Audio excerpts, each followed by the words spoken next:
So we're going to go ahead and start the video.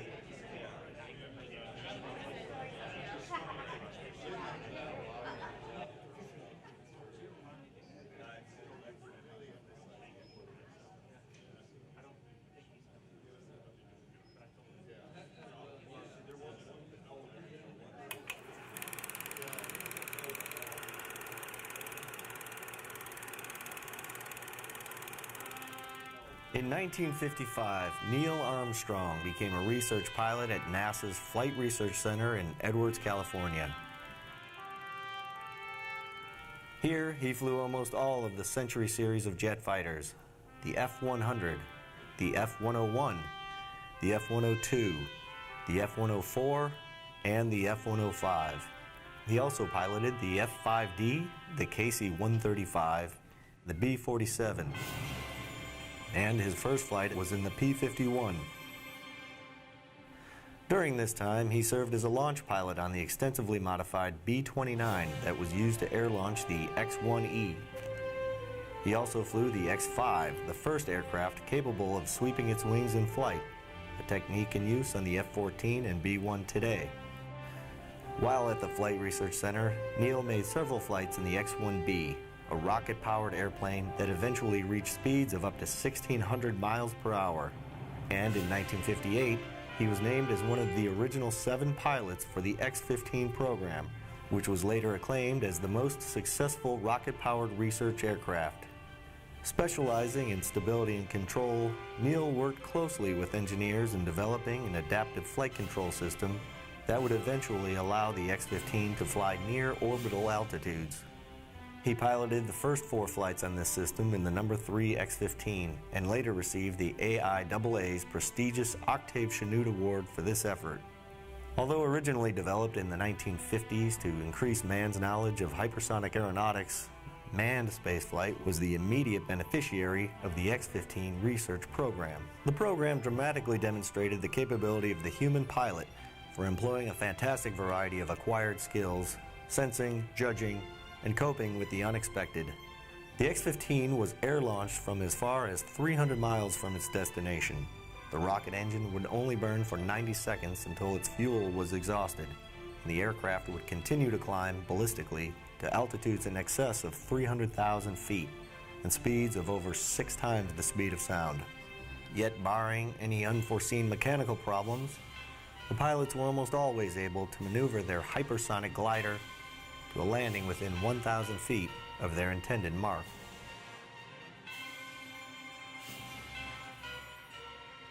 In the early 1960s, Neil became involved with the development and testing of a new concept that was being considered for use as a possible method of recovering both manned and unmanned spacecraft.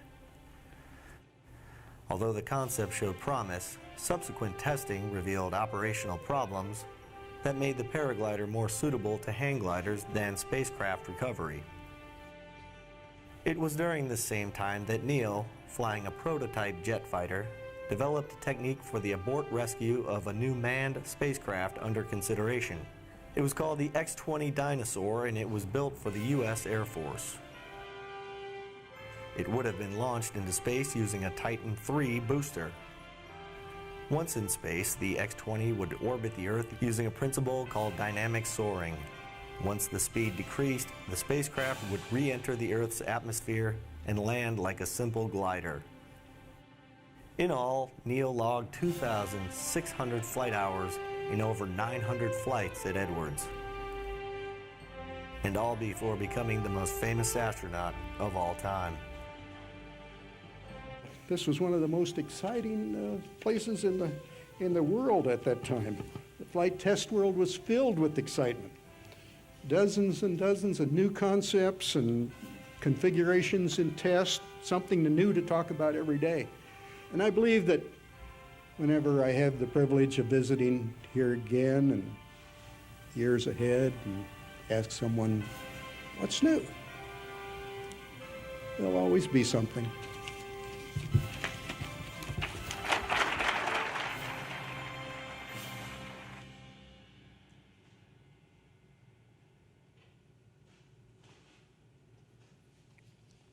Good afternoon and welcome to the Neil Armstrong Flight Research Center.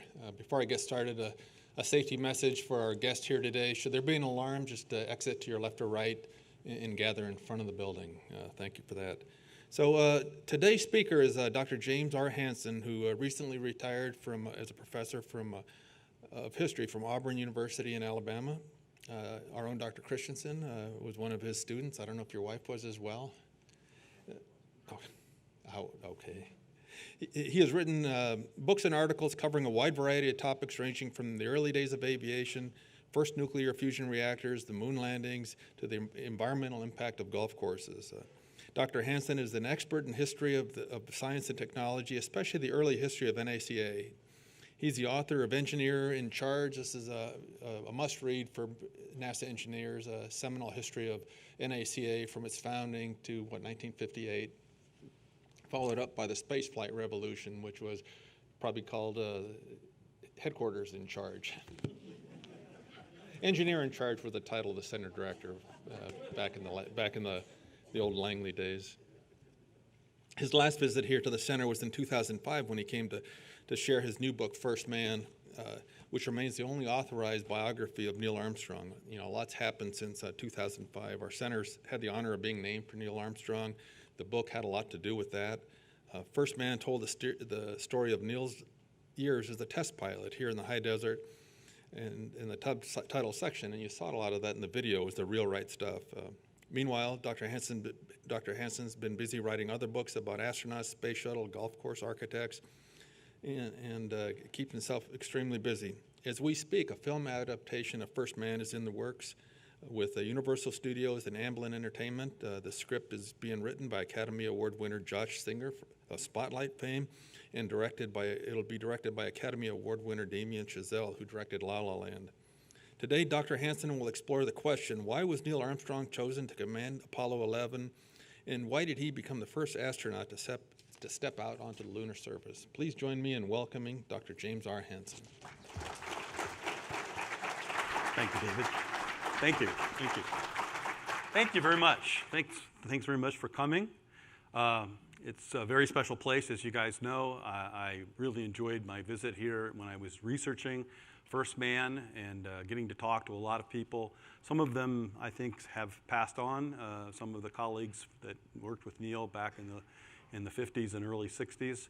How many of you, I always have to, as a 31-year veteran of the classroom, I always have to find out where the troublemakers are to begin with. So how many of you, see a show of hands. How many of you were alive on July 20th, 1969 and remember what you were doing and what you saw that day?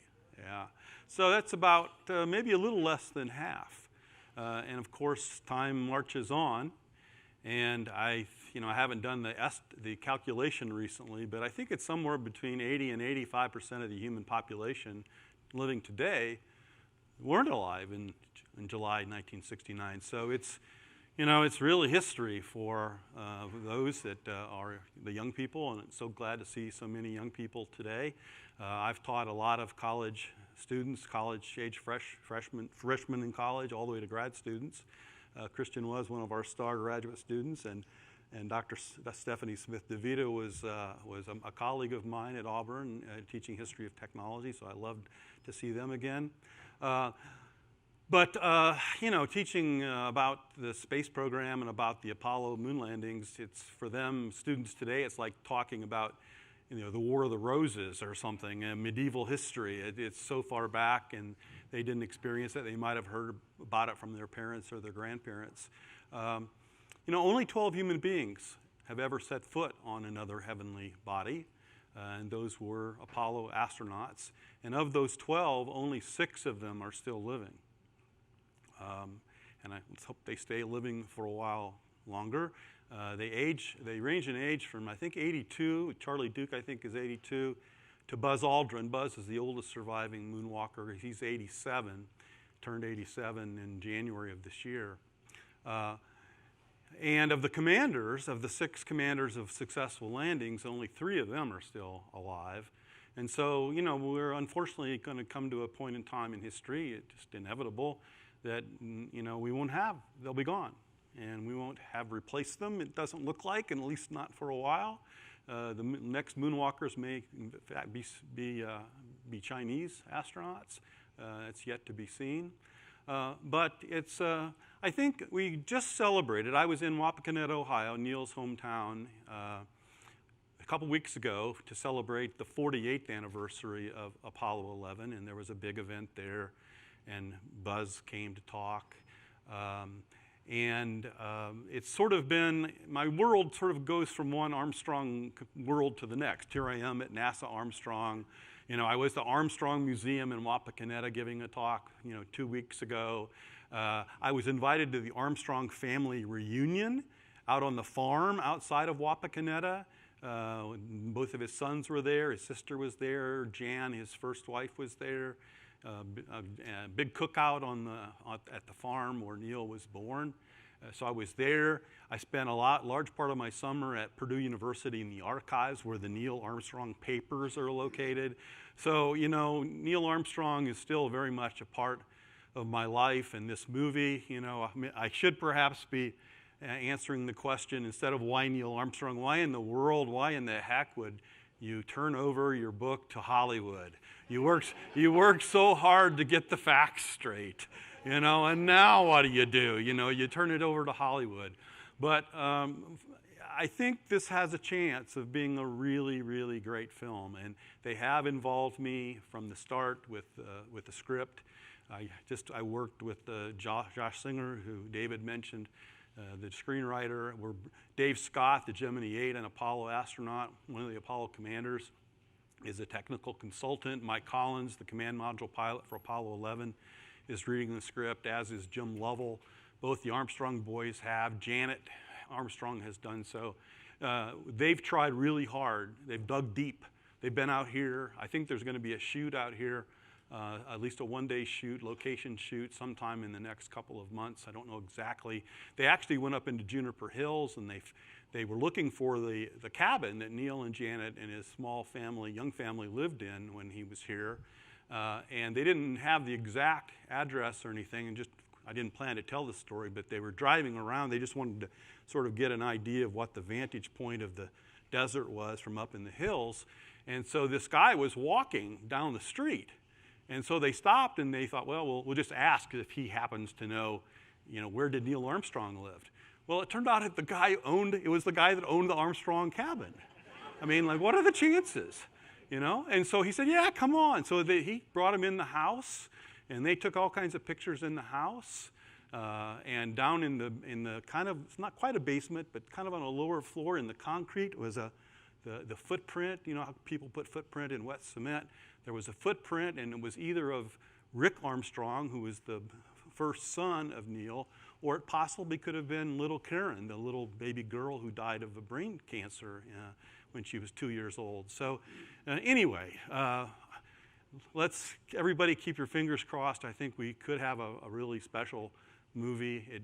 It's just going to cover the years. It starts really with his last months working here as a research pilot, and then takes it to the immediate aftermath of Apollo 11. So it's not a full biopic, as the Hollywood people say. It's just going to look at those particular years. Why Neil Armstrong? I almost feel like I could stop and just take questions at this point, because the film, in a way, you can say, if in a nutshell, none of the astronauts, as accomplished as they were, and it's not that the other commanders couldn't have done the landing mission. I think they could have. And I think the approach of NASA leadership at the time was, if you have good commanders and you train them up right, get good crews together, that any of them could have done it. And that was kind of the mindset that I think, that I have to try to explain to you a bit. But the video itself, when Neil applied for the second group of astronauts in the spring of 1962, while he was here, his application actually got in late. The guy that knew him there was a guy named Dick Day, and he shoved it into the pile because they knew Neil was special. But in my book, I interpret this late application from Neil as showing a little bit ambivalence on Neil's part. That he wasn't really sure. He had been selected as an X-20 pilot, so he had that possibility. He was flying the X-15. You know, he might someday have been chief test pilot here.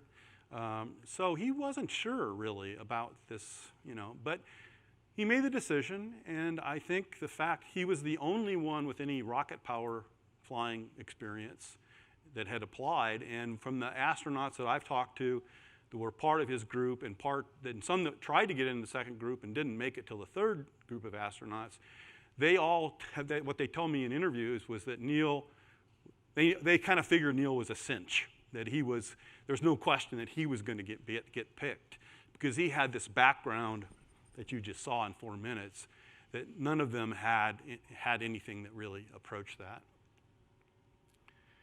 But nonetheless, I'm going to try to address, it's a fairly complicated historical question, why he was first, and I think it's a significant question because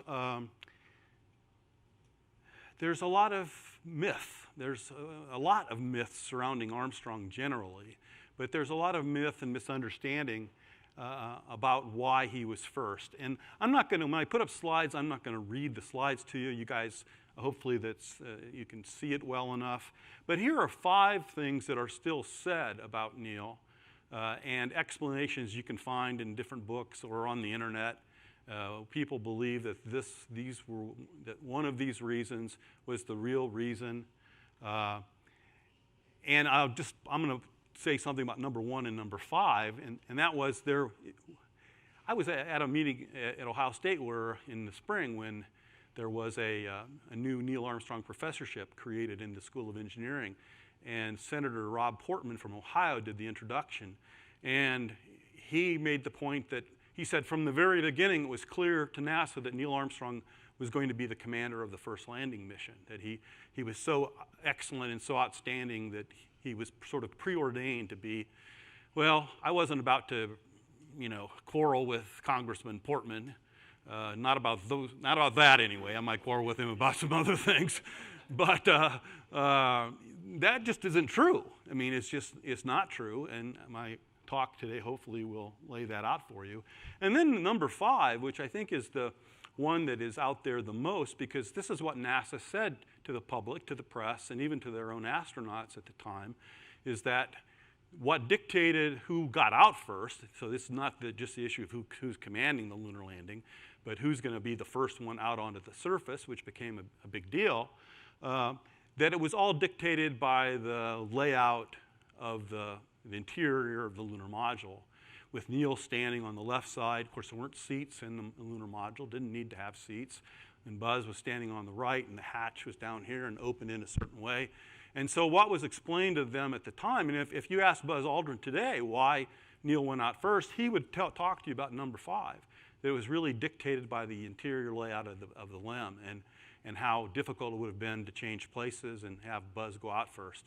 My book, and what in a nutshell, I'll sort of try to get that far today in my talk and explain that I think that was a smokescreen. It really was it wasn't the reason that Neil went out first. It was other things. So hopefully I'll have time to address each one of these. Now the question, why was Neil first, is I think a significant historical question, and we can learn a lot about NASA and about the Apollo program by answering it. It's a different kind of question than we might ask about the Wright brothers. Why Wilbur and Orville? Another very significant question. I think historians have done a great job answering that. I mean, how these 2 bicycle mechanics from Dayton, Ohio, neither with a high school degree, managed to solve this problem of the century, figure out how to design a heavier air than machine that's effective, why they were able to do it when some of the greatest engineers and scientists around the world who had been attacking that problem failed at it. That's a very interesting question, but it's not the lecture for today. Kristen could give that lecture. You can have him do it next week. Charles Lindbergh. Why Charles Lindbergh? Why was he first? Well, that's maybe not as complicated a question to answer, in terms of who all was trying to get across the Atlantic first. I think more significantly than that question, why Lindbergh? Why did Lindbergh have the kind of impact on culture and society that he had? What was it about Lucky Lindy, about the solo performance of crossing the Atlantic? Why in 1927 was there such a big deal that Lindbergh became this iconic figure? I'll say more about Lindbergh a little bit later in the talk because there's a connection between Lindbergh and Neil that becomes important. But why Neil is a different sort of question. Neil and I actually talked in one of my interviews with Neil. We talked about, the Wrights. We talked about Lindbergh. And as Neil was a very good historian when it came to aviation history, at least, well-read generally. He understood that Lindbergh's achievements were very individual.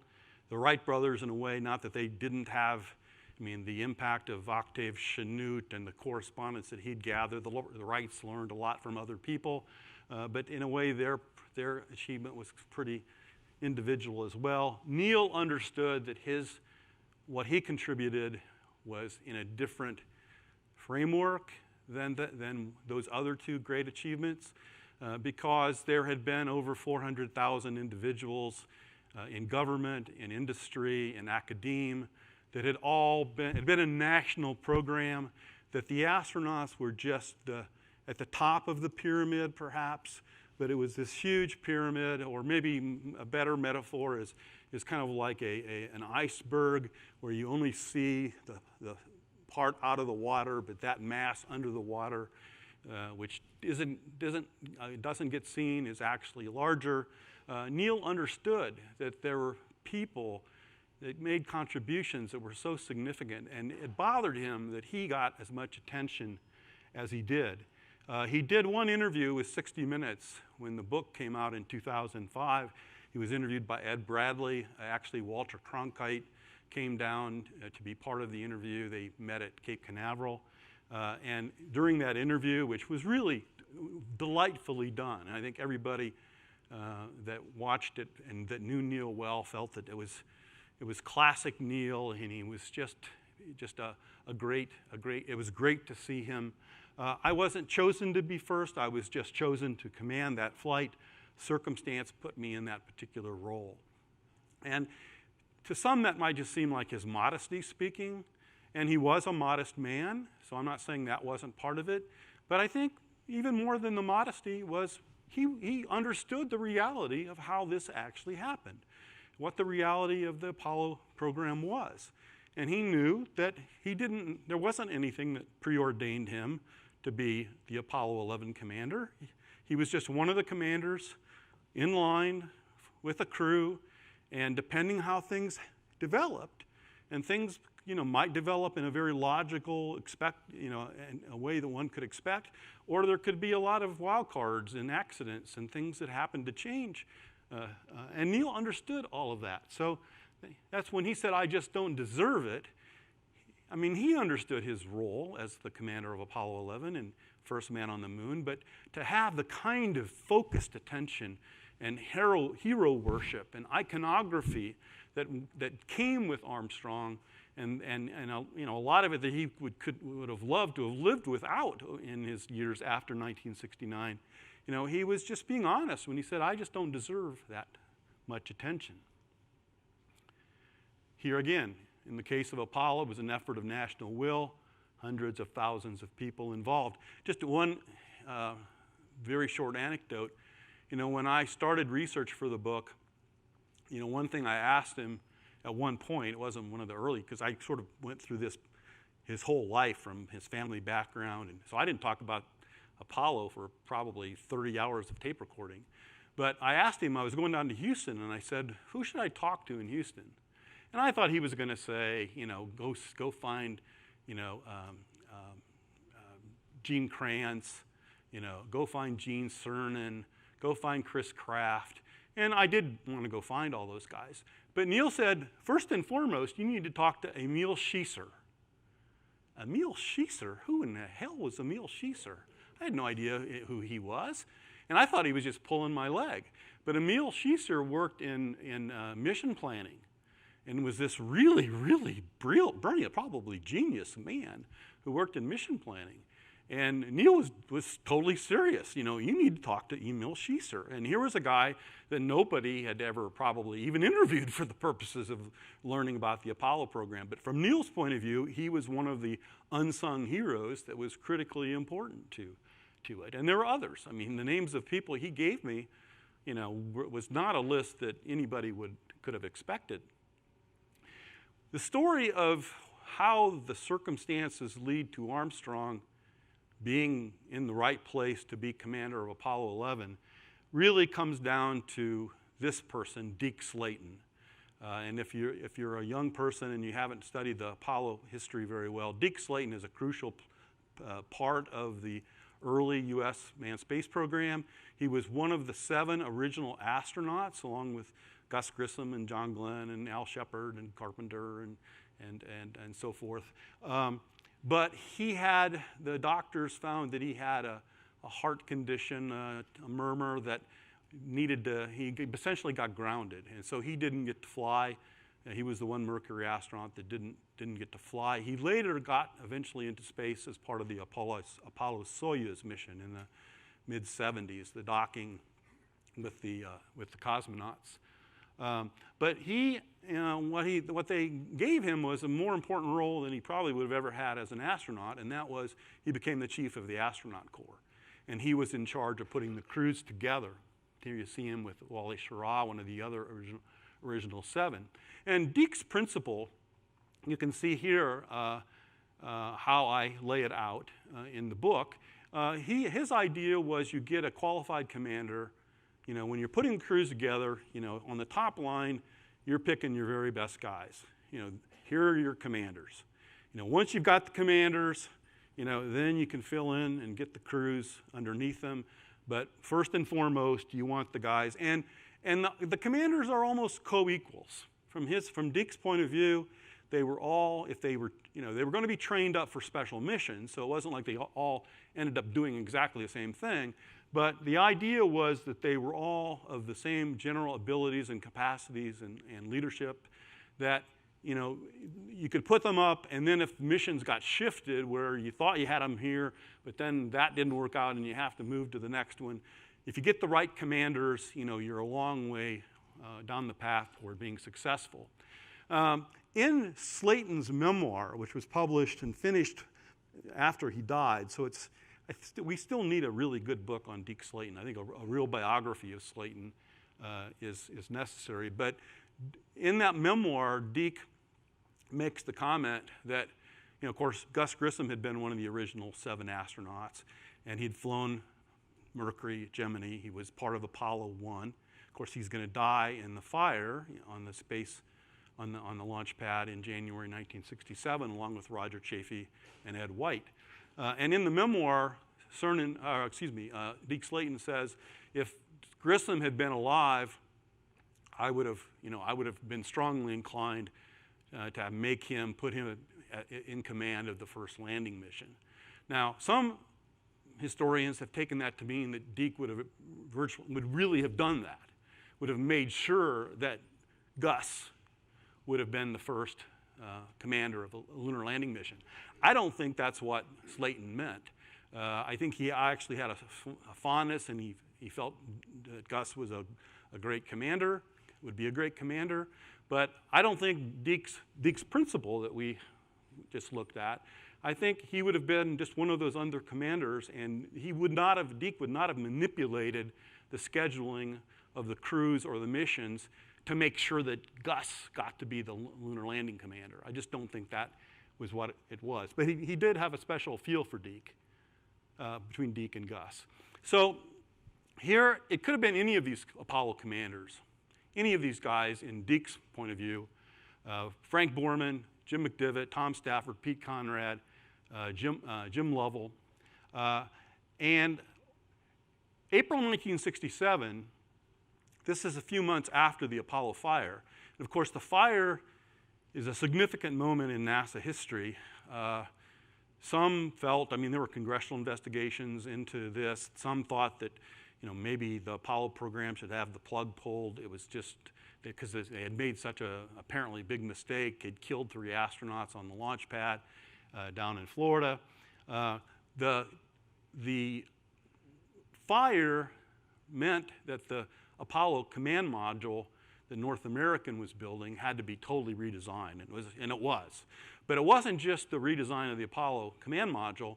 It really gave pause to the program for about 1.5 years, where they could go back and look at everything. They'd been moving along so fast, from Mercury through the Gemini missions, and into the start of Apollo. Now they had to call timeout. Let's pause and refresh. Let's rethink. Let's get things, make sure we got things right. But they couldn't wait around in terms of their mission planning because they wanted to get this done before the end of the decade. President Kennedy had made the speech in May of 1961, land astronauts on the moon, return them safely by the end of the decade. So that was the mandate that NASA was working with. But this is the way that it was being laid out, certainly the way the astronaut office looked at it and how the crews were going to have to put together.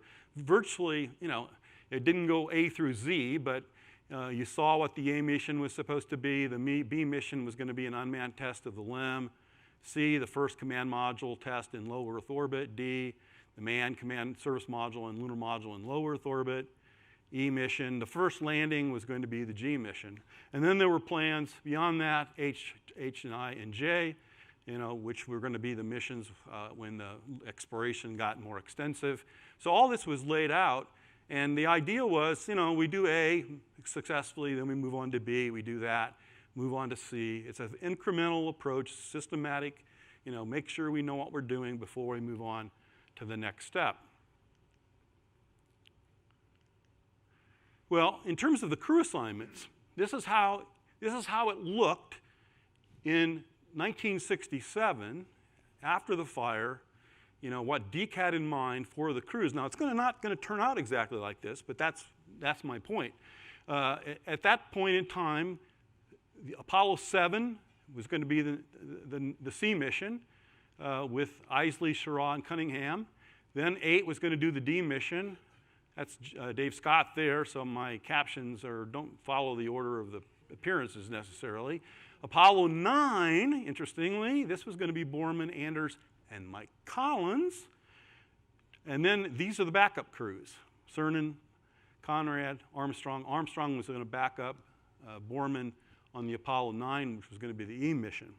Okay, now that was what the thought was going into, as they were moving past the fire and projecting what we're going to need to be moving on quickly once 1968 comes around, and then actually get this done in 1969. The later crews at this point, 10, 11, and 12, to do the E, F, and G mission were still undecided. Oftentimes, it seemed like, if somebody did 8, then 3 missions later would probably be that crew's mission again. So one could kind of anticipate, but a lot of things could get in the way to mess that up. Now, here was the first wild card that came in that kind of blew up the plan. The lunar module, which was being built by Grumman, wasn't ready. And of course, there was a mission, the D mission called for the lunar module to be tested in Earth orbit. Well, it's not ready. It's not ready to fly. So do you sit around and wait for the LEM to get finished? Do you pause the program? Or do you do something else? And here comes a guy named George Low, one of the real giants of NASA's management. Great engineer from Rensselaer Polytechnic Institute, managing the manned spaceflight operations. Low comes up with this proposal. Okay, the LEM's not ready, so why don't we just put a command and service module together and fly that sucker around the moon and back? Let's do a circumlunar flight. And when he makes this proposal, I use the word audacious. It's just that. We haven't been out of Earth orbit yet, We've just had a command module, a few months back that caught on fire because they were testing in 100% oxygen atmosphere when they shouldn't have been doing it. And they had all kinds of combustible stuff that shouldn't have been laying around either. So they were still concerned about the redesign. But Low comes up and says, because the Russians are thinking about, they're still planning to get to the moon ahead of us. There is this thing called the space race. The Cold War was still going on. So Low said, we better, let's do this as a stopgap. And so that gets embraced. NASA says, yeah, let's go for that. And that becomes Apollo 8. So the order of things gets changed. And what had been the Apollo 9 crew and the Apollo 9 backup crew becomes the crew and backup crew of Apollo 8. We have Borman, Anders, and Jim Lovell Armstrong, Aldrin, and Fred Hayes. So they get put together to train for the circumlunar mission, which takes place in December 1968. And for those of you that are living and are old geezers like me that remember Christmas 1968, a very memorable Christmas Eve. They're orbiting from the moon. We have televisions from the spacecraft looking down at the lunar surface. They're reading from the book of Genesis, which ends up causing controversy. There's a famous American atheist, Madalyn Murray O'Hair, who thinks the federal government money shouldn't be spent on astronauts going and reading from the book of Genesis. So that gets part of the hoo-ha after the mission's over. But it's a beautiful mission. 1968, for those of you who lived through it, I was a junior in high school, was a really, you want to say it's an awful year? Robert Kennedy's assassinated. Martin Luther King's assassinated. The Democratic Convention in Chicago goes to hell. Vietnam, I think Tet Offensive is 68. So we're starting to lose more people in Vietnam. The protests against it. There's race riots. It's a really, really bad year.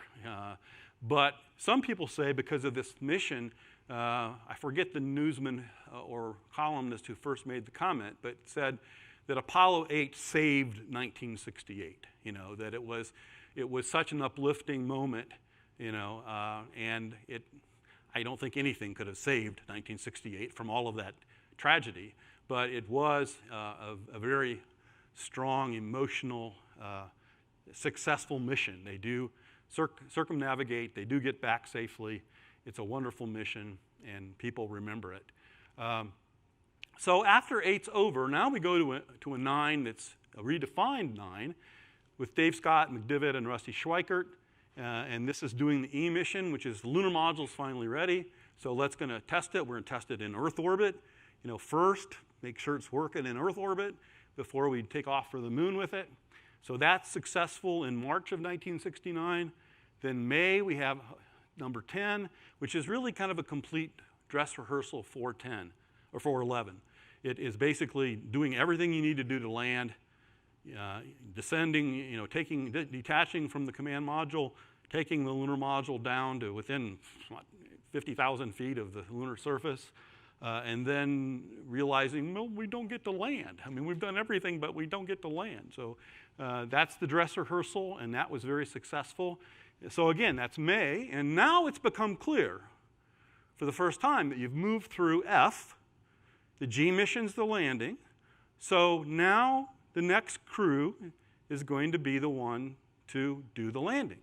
If these other missions hadn't worked the way that they did, if they had to repeat something, if 8 hadn't become the audacious circumlunar mission, in fact, then it's very possible that 11, it might not have been 11. 11 might have done the dress rehearsal. 12 might have been the landing. In that case, Pete Conrad would have been the commander. There are two factors changing crew assignments that's worth mentioning. Frank Borman, after Apollo 8, resigns for personal reasons. His wife, Susan, is kind of tired of Frank being in danger, taking all this time away from the family. And Frank decides, and he goes on to, a pretty extraordinary career as an ambassador and then also as president of Eastern Airlines. That doesn't go so well, actually. And then you have a surgery for Mike Collins. Collins has a spinal issue that needs surgery, and so he had done a really good Gemini mission, and Deke Slayton liked him a lot, but you had to take him out of the rotation for a while. But then the idea, so the original schedule for 9, remember this was the group that was 9, then became 8. Originally, it was going to be Borman, Anders, and Collins. But Collins' back surgery meant he couldn't do it, and that's how Lovell came in. So if Collins hadn't had the back surgery, he would have gone on 8, and Lovell would have had to have been placed somewhere else. Well, knowing that Collins gets placed on 11, Lovell could have been placed on 11 if it had not been for the back problem for Collins.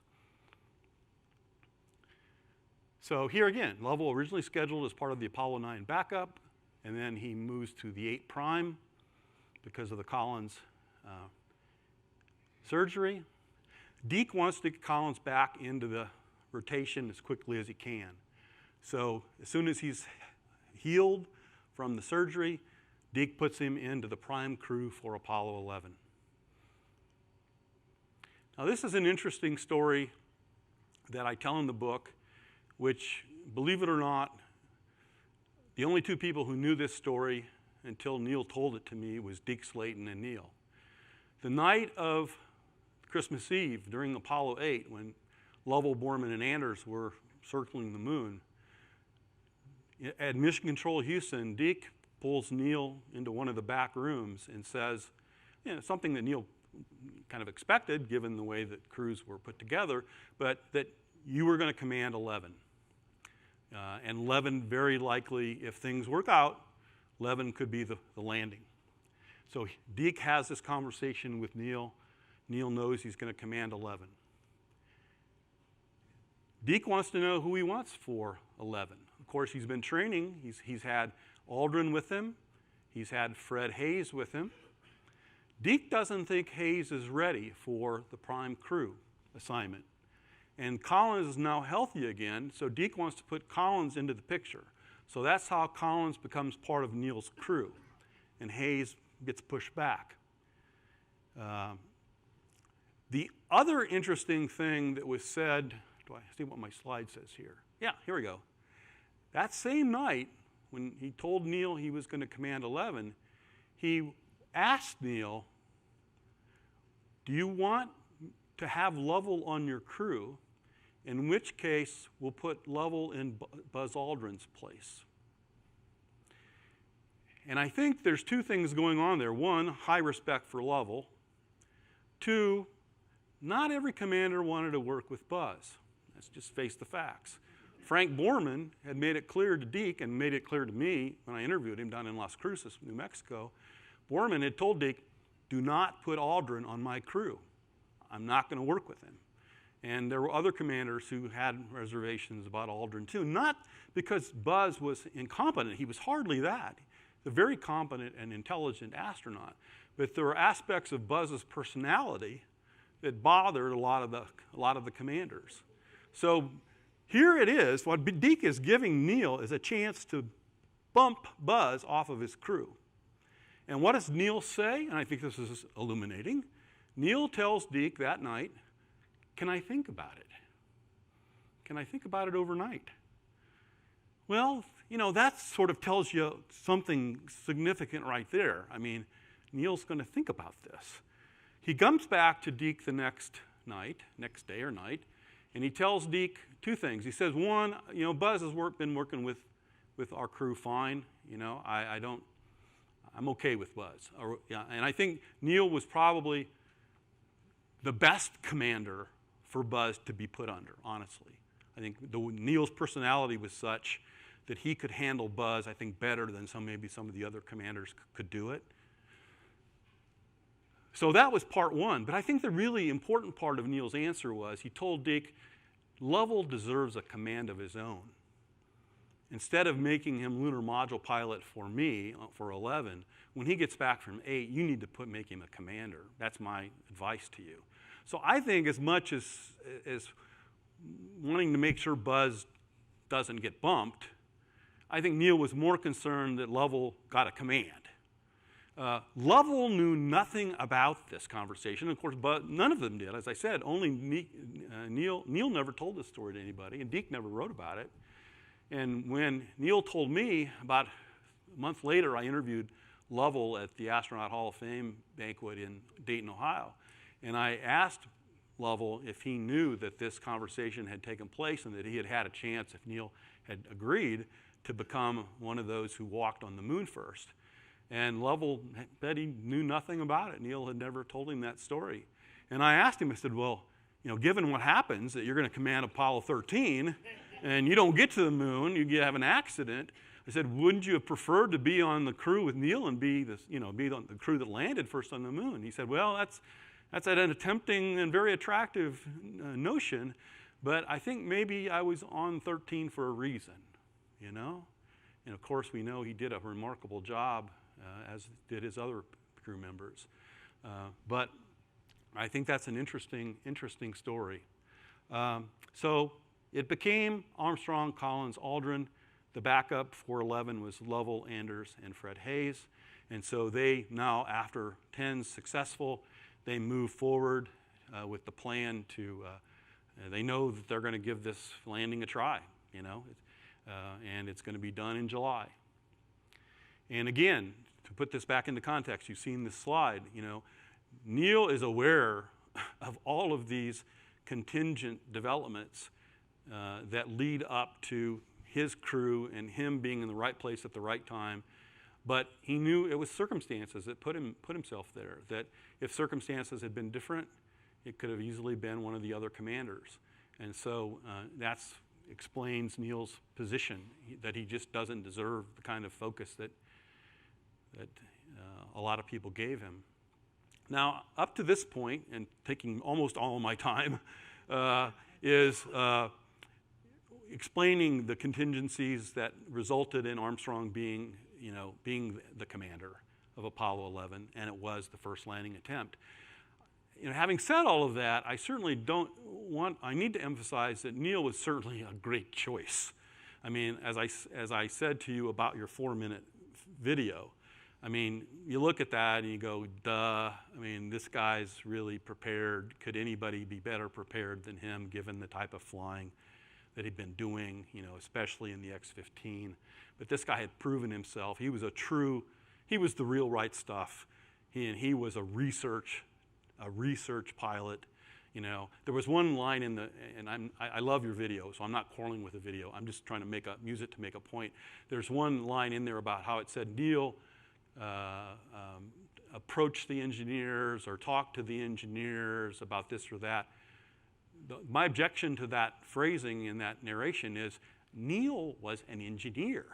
It isn't like he went over to talk to people he didn't know who they were or how they think. He was first and foremost an engineer himself. So when he went to talk to engineers, they weren't just talking to a pilot. They were talking to a guy who had an aeronautical engineering degree from Purdue and knew engineering very, very well. And so he was one of them. It wasn't like he was doing anything out of the ordinary. My biography, of course, goes all the way to the beginning, and that's what biographies need to do. And if you're really trying to explain why Neil was qualified and why he was in the position to be the first man on the moon, I believe that you have to that the child is the father of the man. You have to understand how Neil grew up, what kind of community he came from, what his parents were like. I mean, I think all of that helps to, you can't understand the development of personality of an individual without going through all of that. One point I want to make with this, we're going to be celebrating his birthday on the 5th of August, right? A couple days. He would have turned 87. He was born in August 5th, 1930. One thing that is, I say this half seriously, you could not be on the first crew to land on the moon unless you were born in 1930. You had to be born in 1930. That's just a fact, because Aldrin, Collins, and Armstrong were all born in 1930. Now, you could say, oh, Dr. Hansen's just joking with us here. But the bigger point is, where all of us are born in a particular continuum of time and space. And if they had been born in 1925, I think Glenn was born around that time, mid-20s, they would have probably been a little too old for the lunar mission. If they'd been born in 1935, they would have been a little too young for it. They were born at a time when, the 1930, World War II begins for the United States in 1941. They're 11, so they don't have to go to war. They're not in the Second World War, but they have that experience as Neil's part of the Boy Scouts that's identifying airplanes, for civil defense all during the war. Then he goes to college in the immediate post-war period, and then Korea breaks out. Of course, by that time, he's become really passionate about airplanes, building models. He got his pilot's license at age 16. This is what the little grass airfield looks like today, where he learned how to fly when he was just a young teenager. He goes to Purdue in 1947. He'd skipped a year of school because he was so smart and so well-read when he was, I think he skipped second grade. So he graduated, he entered Purdue at 17. He is on a scholarship from the Navy, so he has to take some special courses, and more importantly, when the Korean conflict breaks out in 1950, he has to stop his education. He gets called down to Pensacola. He does naval aviation training. He becomes a naval aviator. And this is one of my very favorite pictures of Neil. This is what he looked like on March 2nd, 1950, 19 years old, after his very first carrier landing. And I wish I had a close-up of his face there, but he looks like he's about, 12 or 13 years old. I mean, this is just a remarkable picture. And he then goes on, he gets put into Fighter Squadron 51, VF-51. He's the youngest member of that squadron. And he goes to Korea, and he flies 78 combat missions.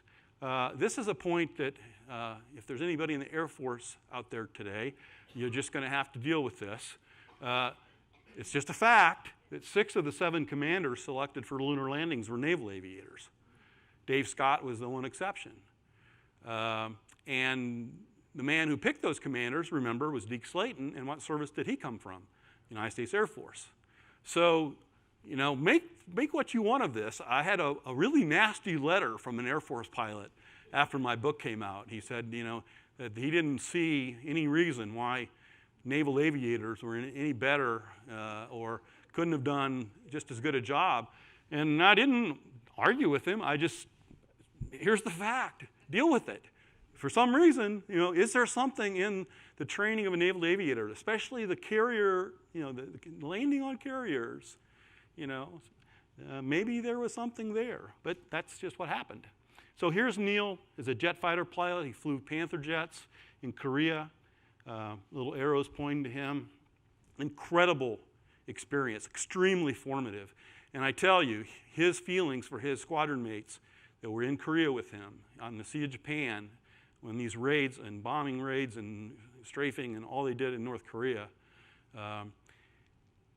Neil would go to every reunion of his fighter squadron mates. He was a very reluctant attendee at the reunions of the astronauts. He really had a strong feeling for these guys. They took such great care of him. And then, of course, we have his story here. And since you know a lot about that, again, the only one of his astronaut class who had done any flying in a rocket-powered aircraft. This is one of the larger points I make, and I'll stop with this and get questions from you. I mean, I could go on. You could spend the rest of the day with me, but I don't think you're allowed to do that. But, there's in the literature about Armstrong, in particular, you get these stories that, and this idea that going to the moon came out of an impulse, that was looking at the stars and looking through telescopes and dreaming about other worlds. And there were stories that turned out not to be true stories that people told about Neil as a boy, that Neil was really into science fiction and that he was going to a neighbor's house to look through telescopes every other night. Turns out that these stories are made up by people who wanted to be part of Neil's story. Neil didn't do those things. Neil was, remember the picture I showed you of the passion for airplanes? He was the model builder. He was the guy having his little brother and sister taking some of the models that weren't his best ones. He turned them into flight articles, test flight articles. He'd take them up to the upstairs bedroom window, and he'd show them how he wanted them tossed out the window. And so his little brother and sister are tossing out his models, and he's down on the grass driveway with popsicle sticks marking where the glide path ends for each one and keeping track in a notebook, how they do, and then picking them all up, running them back up again. And then sometimes if they got really bad, he'd set them on fire, and he'd throw them out the window on fire. That was beyond the test program, I think, but the test program was over at that point. But here he was a little proto-engineer at age 8 or 9 years old. He became, his path and our country's path to the moon landings wasn't really a path of the dreamers and the science fiction people. It was the path of the technology of flight as it was developing from the 1930s through the Second World War, the arrival of jets and rockets, the capabilities of moving up farther and faster into the atmosphere, doing the X-15 program, and then having rockets that could take spacecraft into orbit and beyond. Neil was part, and that's why I go back to this, born in 1930, he was like those folks were perfectly timed to go with the evolution of the technology. And so that helps to explain as much as anything. Now I want to go back to the very start, and because I started with this and I feel like I have to stop with it. Here we go. Which one of these do you want me to take care of in questions and answers? Maybe I should at least say something about number 5. The way that the interior, the layout of the LEM the way it was set up, there was concern about how two astronauts inside of it could move around. Once they had their EVA backpacks on, which were pretty bulky and sizable, the wall of the LEM was so thin you could stick a pencil through it at different places. And it had fuses and switches and levers, and there was a real concern that 2 astronauts walking around inside the LEM, if there was too much movement, that they could damage the spacecraft. And they didn't want to do that. They didn't want to do that. So when Slayton explains to the press and then to the astronauts as to why the commanders are going to go out first, he uses this technical explanation that, well, the way the hatch opens up, it's easiest for the commander to go out. If the lunar module pilot has to go around, that could cause a problem, so we're just doing it on that basis. And the reason it was an issue at all was one would think, well, doesn't the commander always go out first? Well, there had been a precedent set in the Gemini program where the first spacewalks took place in the United States program, where the precedent was that the commander stayed in the spacecraft and the other guy went out and did the EVA. The commander was supposed to stay with the spacecraft. So as they moved into Apollo, there was that precedent set by Gemini, and in the press and even among the astronauts, there was kind of thinking, well, this is the way we did it in Gemini, maybe we'll do it in Apollo that way as well. And Buzz liked that precedent. He thought that was a really good precedent, and he thought that's how it should be done. Well, the fact of the matter is, 2 salient facts, and then I'll stop for questions. I had interviewed Alan Bean about this issue. And Bean was Buzz Aldrin for Apollo 12, right? He was Pete Conrad's Buzz. And I said to him, well, didn't the interior layout of the LEM dictate how this was done? And he said, Jim, that was all BS. He said, it would have been very easy. If they wanted the lunar module pilot to go out first, we would have just, before we don the outfit with the gear, with the backpack to go out, when we're still just kind of in civvies inside the spacecraft, we just walk and change places. And then we put on our stuff.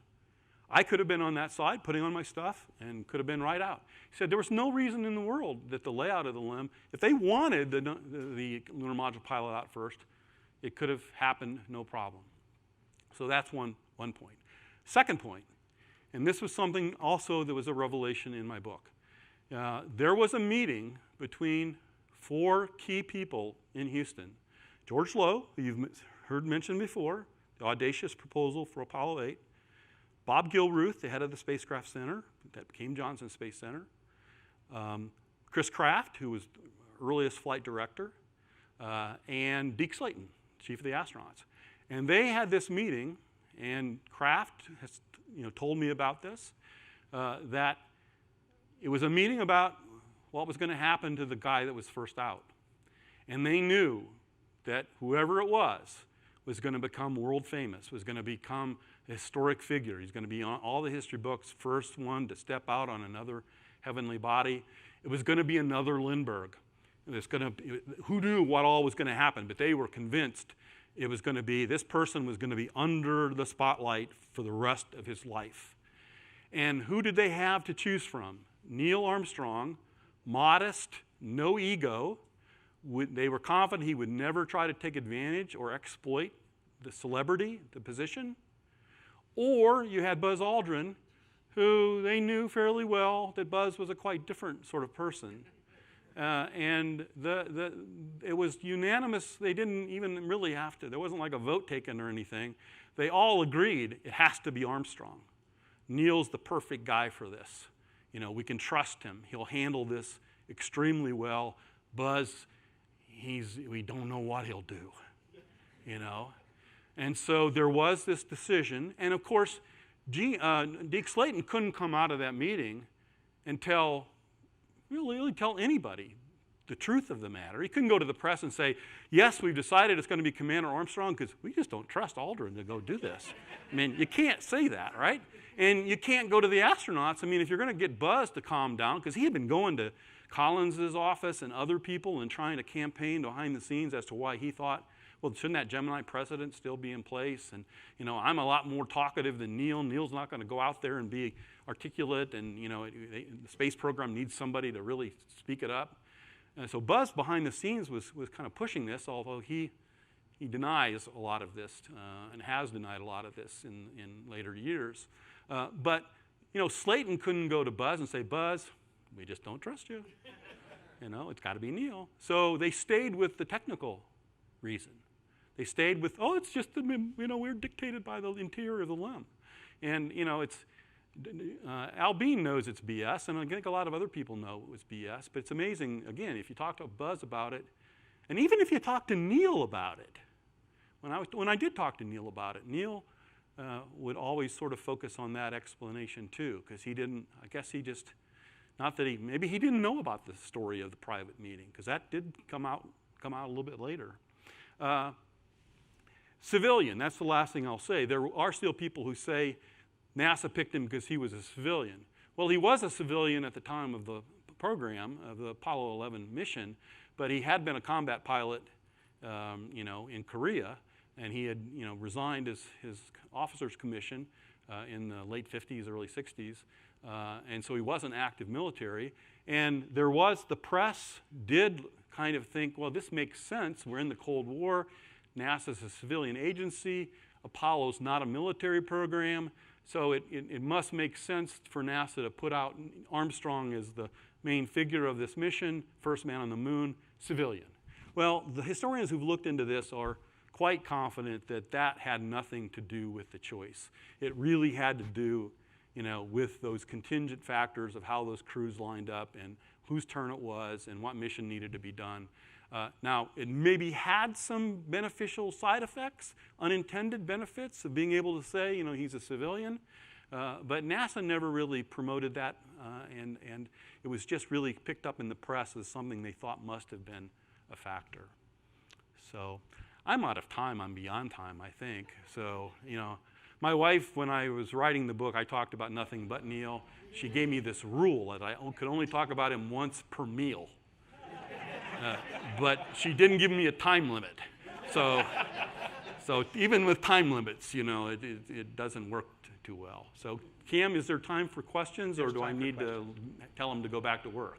So No, we're not going to I tell wouldn't anybody tell to go him back that to anyway. work. So I do have a question for you. yeah. You are the author of the only authorized biography of Neil Armstrong. Did anybody else think of writing the book, and how did you get to be that person? Yeah, I think there were lots. In the years, I'm doing another book on Neil. It's, there are over 80,000 letters to Neil, fan mail mostly, in the archives at Purdue. I'm going to publish a book in the anniversary year called Dear Neil Armstrong, Letters to the First Man on the Moon.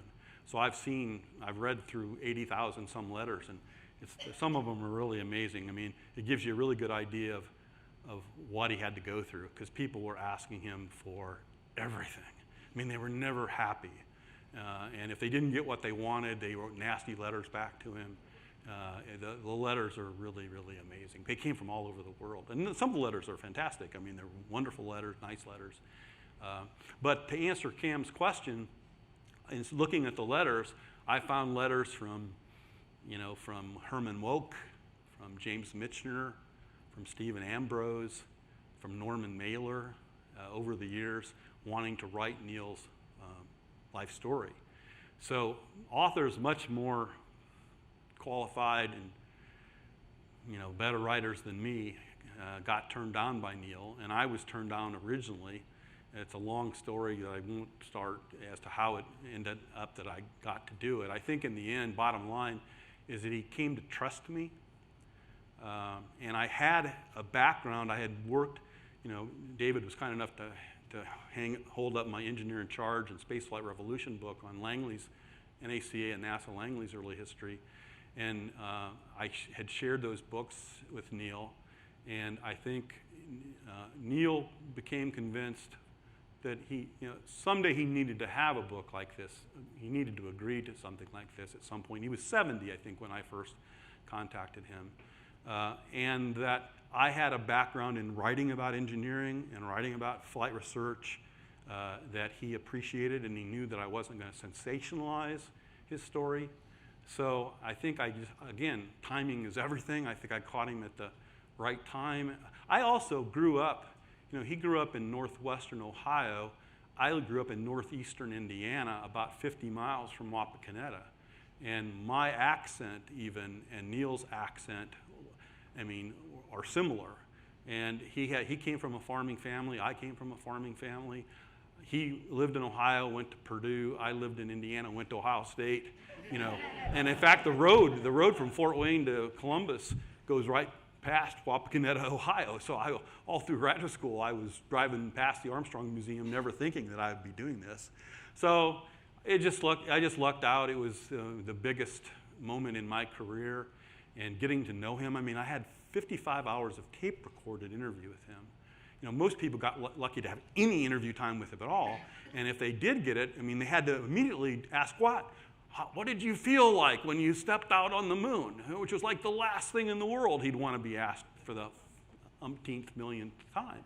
Well, I talked to him for probably 30, 35 hours before I said anything about the moon or the space program.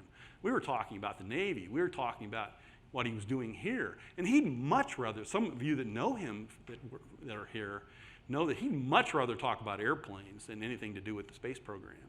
And like I said, he would go to his Navy reunions, and they'd have to really badger him to try to get to an astronaut event. So I think I caught him at the right time, and for whatever reason, I had the right toolkit. I had the right toolkit and the right attitude for it. And the biggest compliment, the only compliment he gave me, which I think is a huge compliment, if you know Neil, this was his compliment to me when we were done with the book. And that was, Jim, he shook my hand and he said, Jim, you wrote exactly the book you told me you were going to write.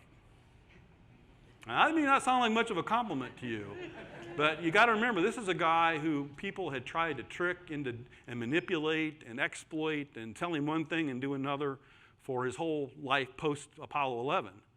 And for somebody to do an honest job for him and do exactly what I told him I was going to do. And what's really remarkable about Armstrong, among the many, many remarkable things, is that once he gave me the okay, all he did was answer my questions. He never said, now, Jim, I want you to talk about this, or Jim, I don't want you to talk about that. He just answered my questions. I would send the questions in advance for 2 or 3 days worth of interview. Then we'd wait another month or so. I'd go back to Cincinnati. And if I hadn't been smart enough and done enough research in advance to know what the good questions were, I wouldn't have gotten the answers. Neil only answered the questions I asked. So if there was something that I needed to know from his point of view, well, there wasn't anything like that. It was just, and that's why if you had taken, and some people did, take up the book to him, there's this gorgeous picture of a little boy, little blonde boy, kind of looked like Neil as a boy, walking up with a copy of my biography to Neil, and Neil's got this look on his face, is like I'm going to have to tell this little boy I'm not going to sign that book, but so if you wanted him to sign First Man, he would say, it's not my book, it's Jim's book. I don't sign Jim's book, So that's just Neil. And no other astronaut that I know of would have given an author the independence to write exactly what I wanted to write without interference. I mean, I got help from him. I wanted his help. I wanted to make sure I had things as accurate as possible. So we would go over every chapter. But he gave me an amazing amount of autonomy. And for that reason, I think it's a special book for that reason, because you just aren't going to get other astronauts and not too many people, generally celebrities, who are going to just let some author take off with their life story. Any other questions?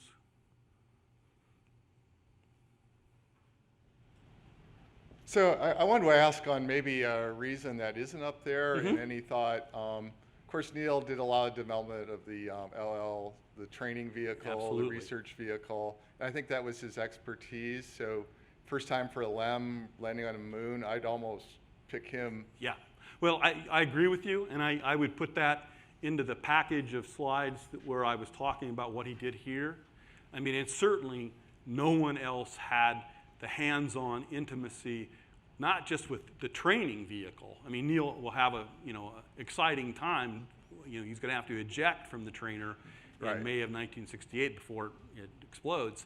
But he's involved in the very genesis of the lunar landing research vehicle concept, and so that gives him a special expertise that the other ones didn't have. Now, I can't recall any particular statement from NASA ever that said that linked that as a reason, but certainly in the mix of experience that Neil had, that would be right near the top. So I think that's an excellent point.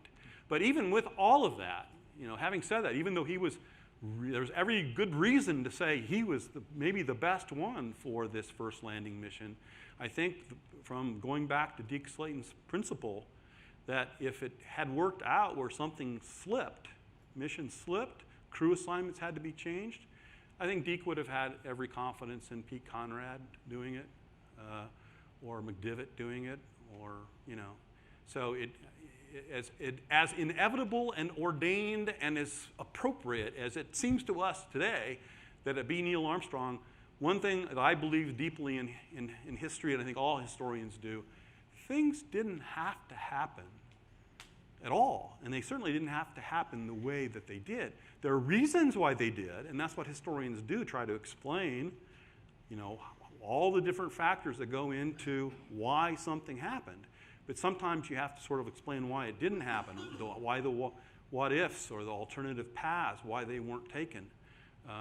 And I think history becomes a lot more exciting when you see it as almost chaos theory, that things happen from which unbelievably unexpected events occur. I mean, what would have happened if Sputnik had not been first? What if the Americans had launched the first satellite and we would not have had the Sputnik crisis, which sort of launched all of this, all kinds of things would have been different if Sputnik had not been first. So that's a chaos moment. Anybody else? Yeah, over here. So I was just curious, you mentioned that there were over 50 hours of interview time. Are they available for public?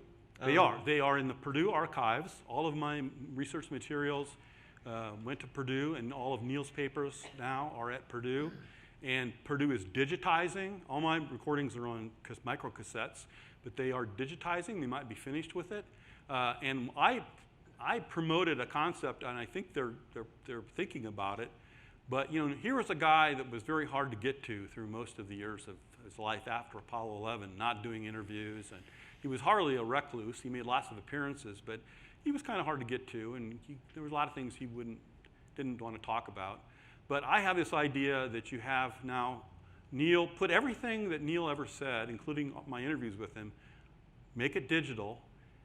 Anybody from any computer anywhere in the world could go onto the Purdue website and type a question for Neil Armstrong, and up would come Neil giving you the answer on the audio with maybe some supporting documents. Now that would really be maybe doing pulling a trick on Neil that, you weren't available to us for 40 years, but by golly, we're going to have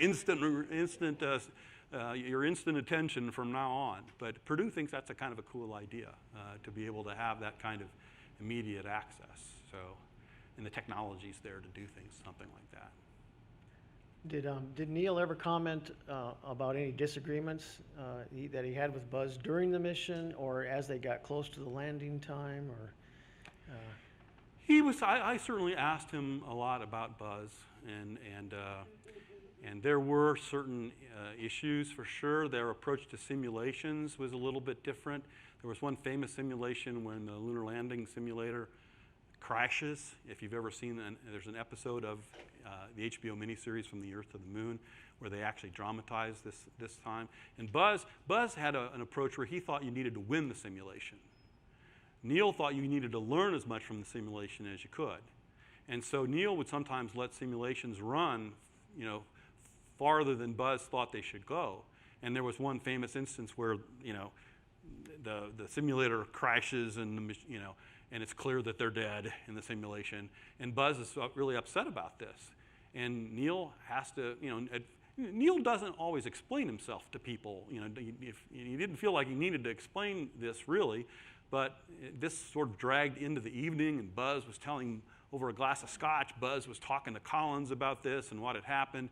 And it got noisy enough that Neil comes out of his bedroom and tells him to quiet it down. And then it sort of does have to sort of explain, well, I pushed it as far as I did because I needed to know not only how we were going to react, but how were the flight directors going to react, how was the whole mission control going to react if we kept pushing it, So we learned what we needed to learn from that simulation, and that's why we're doing simulations. It's not to win every simulation. So there was that, and I guess I could quickly show you. There's one picture, I think, that summarizes Neil's relationship with Buzz. Let me see it. I'm sorry I'm going through a lot of them fast, but this one I can't say much better than this. Yeah, there you go. That's kind of, although I would say it's maybe not a totally accurate portrayal, because I think Buzz would be looking at Neil wanting an answer, and Neil wouldn't be answering, that. And then there's the issue that I won't be going into. You can read about it in the book, but there's the issue. Of course, I didn't get to a lot of slides. There's the matter of all the photographs taken on the lunar surface. Is that Neil or Buzz? It's Buzz. Is that Neil or Buzz? Buzz. Is that Neil or Buzz? Buzz. Whose footprint is that? Buzz. Some people think that Neil had the camera the whole time, and so Buzz couldn't take pictures. Buzz had the camera. He took a lot of pictures. He took pictures of his own footprint. That wasn't, when I asked him, well, why aren't there explicit pictures of Neil that you took on the lunar surface? He took some great ones of you. And Buzz said, I should have done it, but it wasn't in the mission plan. It wasn't in the mission plan. And I said, well, was it in the mission plan to take a picture of your foot? No, that wasn't in the mission plan. And this is Gene Kranz. When I interviewed Gene about this, Gene said, I don't have an explanation. To me, that's something that's unacceptable, that they didn't have. That the first man on the moon, and there are not decent pictures of Neil. Buzz didn't take any. You're going to have to. And when I asked Neil about that, I said, did that bother you? He said, oh, Buzz was a lot more photogenic than me.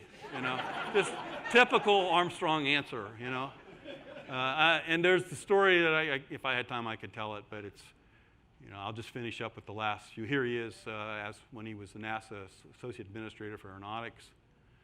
Of course, he went to Cincinnati to teach. He was a key figure. He was the vice chair of the Rogers Commission, a very, very important role. He really did a lot for that commission. Here he is at a shuttle launch in '97 with his second wife, Carol. Was he the best possible first man? Well, I think so. Behind the icon was a man, and that's what that's who I got to know. He's a very three-dimensional, worthwhile person to know. Beyond the icon, a couple more pictures. This is at the National Cathedral after his death. His wife, his son, his stepdaughter. Buzz is here. John Glenn's in the picture. I'm somewhere halfway back. I attended both this and the private funeral in Cincinnati. That's my favorite picture of him. you know, maybe you can't recognize me anymore with the loss of hair and the coloring, but this was outside of his house after, you know, after the book was finished. You know, I think as a biographer, you're supposed to stay independent and objective and unemotional and dispassionate, but I really got to love the guy, and you know, I hope it doesn't bias the book too much. I don't think it does, but you know, I've kind of decided not a couple things. One, I don't have a lot of books left in me. They're hard work.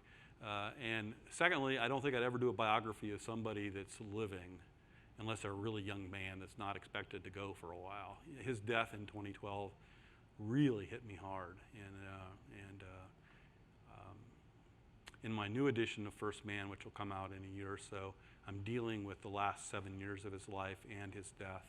You know, he died after heart bypass surgery, and it was, you know, the details of exactly what happened are withheld, have been withheld from the public, by the family, and I certainly abide by that. But it was a tragedy to lose him, and it would have been great if the whole crew of 11 could have been around in 2019 when we celebrate the 50th anniversary.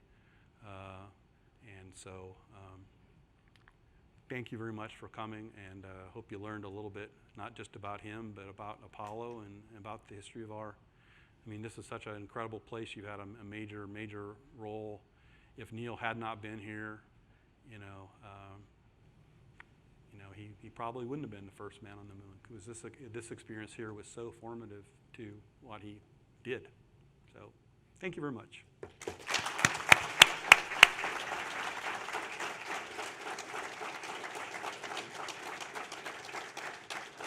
Yeah, thank you, Dr. Hansen. That was fantastic. We do have a couple things for you. One is a center coin, and super. Armstrong center coin. Oh, excellent. Yeah, thank you. You're very welcome. That's commemorates the day of the name change. Yeah, fantastic. Oh my goodness. Oh my goodness. A model for you of the X-15. my It says goodness. to Dr. James R. Hansen, from your friends and colleagues at the Neil A. Armstrong Flight Research Center, Edwards, California. Oh, I'll hold it for a second. Well, here. let's get a photo here.